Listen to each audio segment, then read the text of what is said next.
कधीच नाही चुकणार तुमचे फेवरेट टीव्ही शोज झी5 सोबत, तेही एकदम फ्री. त्या भुवनेश्वरीनं ज्या परंपरा घालून ठेवल्यात त्याच आता आम्ही आयुष्यभर वागवायच्या. का तर तिचा हा आज्ञाधारक मुलगा आम्हाला तसं करायला लावणार. चारू, बघितलंस ना त्या बाईनं आपल्या मुलाचं काय करून ठेवलंय? बघितलंस ना तू? आणि वाद कशामुळे? मोदकावरून. ज्या मोदकाच्या गोडव्यामुळे सगळं कुटुंब एकत्र येतं त्या मोदकावरून आपल्या घरात भांडणं. स्वतःच्या आईला सुनावतोय तो. ही सगळी चूक माझी आहे चारू. मला दिसत होतं की हा मुलगा त्या बाईच्या पूर्णपणे कयात जातोय. मी त्या वेळेला आवरायला हवं होतं त्याला. जाऊ द्या हो, तुम्ही शांत व्हा ना. त्यावेळेला जी काही परिस्थिती होती त्याप्रमाणे तुम्ही वागलात. अगं पण त्याचमुळं आपल्यावर आज ही परिस्थिती आली आहे ना चारू. आत्ताची ही परिस्थिती माझ्यामुळेच झाली असं मला वाटतंय. मी जर का परत आलेच नसते तर या घराचं वातावरण दूषित झालं नसतं. काय बोलतेस तू चारू? अगं उलट तुझ्या येण्यामुळे या घरात खरा आनंद आलाय इतक्या वर्षांनी. असं तुम्हाला वाटतंय. बाकीच्यांचं काय? कोण बाकीचे?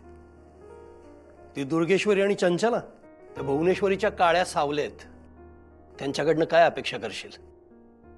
बाकी त्या आई मनानं चांगलेत, त्यांचं काही म्हणणं नाही आहे तुझ्या येण्याबद्दल. आणि अधिपती? अधिपतीचं काय? तो आपला मुलगा आहे ना. तिथंच तर आपलं घोडं पेंड खाते ना.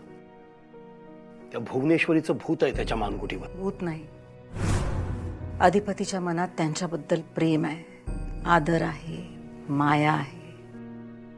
अधिपतीने त्यांना आईचं स्थान दिलंय. कारण त्याच्या बोलण्यातनं कळतं यशोदेसारखी त्यांनी त्याची काळजी घेतली आहे, त्याला सांभाळलंय, त्याला लहानाचा मोठा केलाय.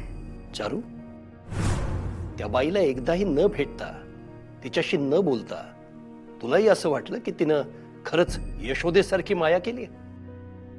नाही चारू, मला विचार. अतिशय पाताळयंत्री बाई होती ती. काही तिनं माया वगैरे केलेली नाहीये. तिनं स्वतःच्या स्वार्थासाठी, मतलबासाठी त्याला कठपुतळीसारखं आपल्या हातात बांधून ठेवलंय, बाकी काही नाही. आणि त्याला तिच्या पगड्यातून बाहेर काढण्यासाठी किती काळ जाणार आहे मला माहिती नाही. काळाचं गणित नाही ना म्हणतायत. आणि तुम्ही जे म्हणताय ते बरोबर असेलही, पण मग या सगळ्यामध्ये अधिपतीची काय चूक आहे? हं? त्याला आईचं प्रेम हवं होतं, मायेचा उलावा हवा होता, तो त्याला त्यांच्याकडून मिळाला. आणि म्हणूनच अधिपतीच्या मनात भुवनेश्वरीला आईचं स्थान मिळालंय. ते इतकं पक्क झालंय, त्याची मुळं इतकी खोलवर गेलीत की मी ते उपटून काढू शकणार नाही. म्हणून माझी तुम्हाला विनंती आहे, कसली? या घराच्या भल्यासाठी, या घराच्या आनंदासाठी मला या घरातून जाऊ द्या.